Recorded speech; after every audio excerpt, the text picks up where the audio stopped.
ఇంకా నన్ను అందరూ మెచ్చుకోవాలని కోరుకుంటున్నావు, అందరూ నీకు గౌరవం ఇవ్వాలని, నమస్కారం చేయాలని కోరుకుంటున్నావు. ఆయనకు కోట్ల కొలది దేవదూతలు, కెరూబులు, శరాపులు నిత్యం అక్కడ ఏం చేస్తున్నారు?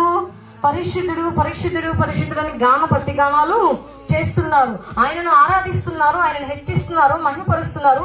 నీ వంటి దేవుడు ఎవరు లేరు అని 24 గంటలు దివారాత్రములు ఆయనను స్తుతిస్తూ ఉంటే, ఆ స్తుతిని, ఆ మహిమను విడిచి ఎవరి దగ్గరకు వచ్చారు?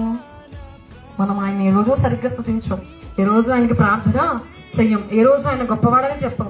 నీకు ఉద్యోగం వస్తే నీ టాలెంట్ అనుకుంటావు, దేవుని కృప అనుకో. నీకు ఉద్యోగం రాకపోతే దేవుడు నాకు అన్యాయము, మరి నీ టాలెంట్ అంతా ఏమైంది?